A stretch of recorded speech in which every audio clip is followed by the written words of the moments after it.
I just want to start by saying thanks to everybody who downloaded our free workouts for at home. We have band, we have body weight, we have dumbbell, we have kettlebell. All that stuff is available to you free. We've had over 250 downloads in the past few weeks, which is awesome. Hope to keep it going and help you guys out with whatever you can do at home.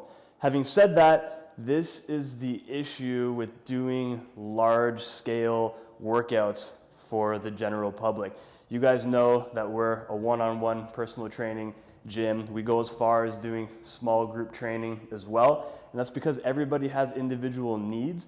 And it's not only goal-based, which is very important, but it's also based on your body. If you have any limitations, if you have any injuries to work through, if you have preferences in things, you know, your body might not be great at squatting, but you might be great at deadlifting.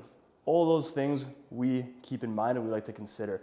So having said that, we've had a couple questions on how people can do workouts at home with just upper body or just lower body, because maybe you have a shoulder injury and you can't do those workouts that we're giving to you guys for free.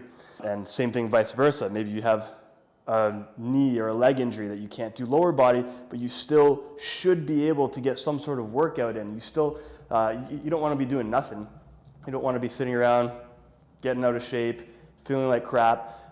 Any exercise will help. Any resistance will help. So I'm going to show you an upper body only band workout, and I'm going to show you a lower body only band workout.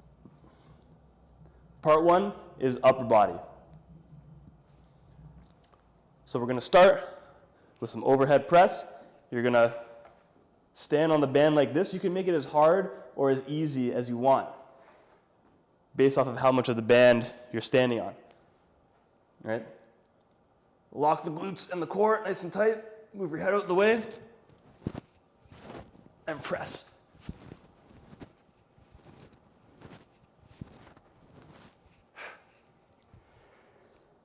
Next up, band bent over rows. You get in that deadlift position. Choke up on the band a little bit here. And do your full range of motion rows. If you want to make it harder, you can just double up on the band. I suggest that for anything. It's the simplest solution if you want to make it harder. And if you want to make it easier, you just go single, like that, as opposed to double. Widen the stance, making it a little bit harder. There's more resistance. And doing your rows that way.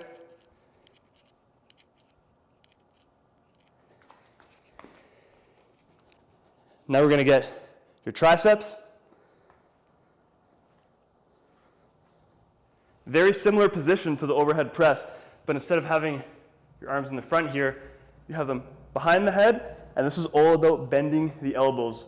All we care about is the elbows. So get a full flex here so that your forearms are touching your biceps, and then full extension. And we can do the same thing with biceps. You can do a hammer curl like that, or a regular curl like that, or again, double up on it, make it a little bit harder if that's too easy.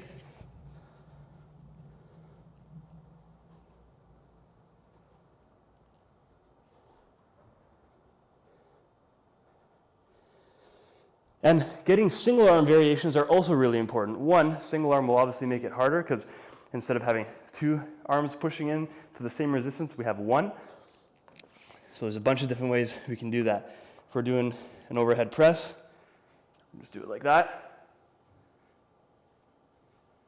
Your elbows can be wherever they want. If you want them to be out front, that's fine. If you want them to be completely to the side, that's fine. They just work slightly different percentages of each pressing muscle. Same thing with the bent over rows.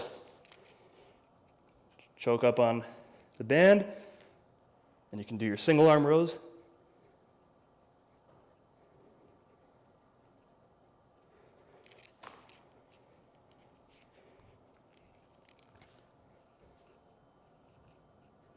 The important thing here, guys, is that you're feeling the right muscles work, you're stabilizing your spine with your core, because this is a lot of overhead stuff, bent over positions, weird positions.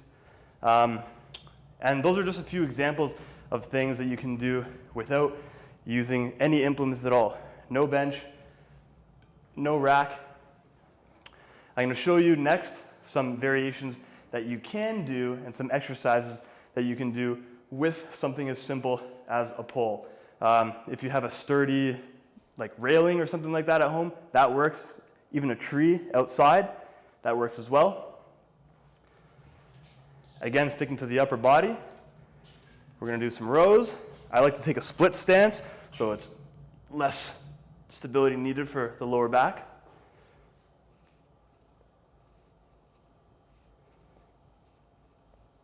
And again, you can just turn them single arm.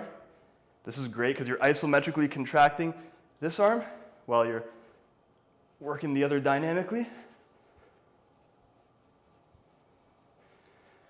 You can turn this into a chest press. I don't know if you'll be able to see that from there. Around like this. Again, split stance. Focusing a little bit more on the chest here, getting a full chest stretch. Same thing here with triceps. Remember, full bend in the elbows for the triceps.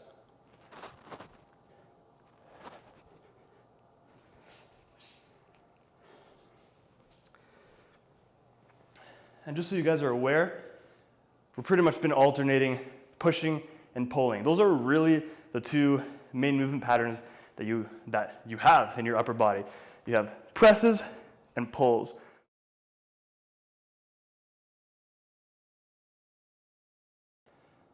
Vertical pressing, horizontal pressing, vertical pulls, pulling down, and horizontal pulls.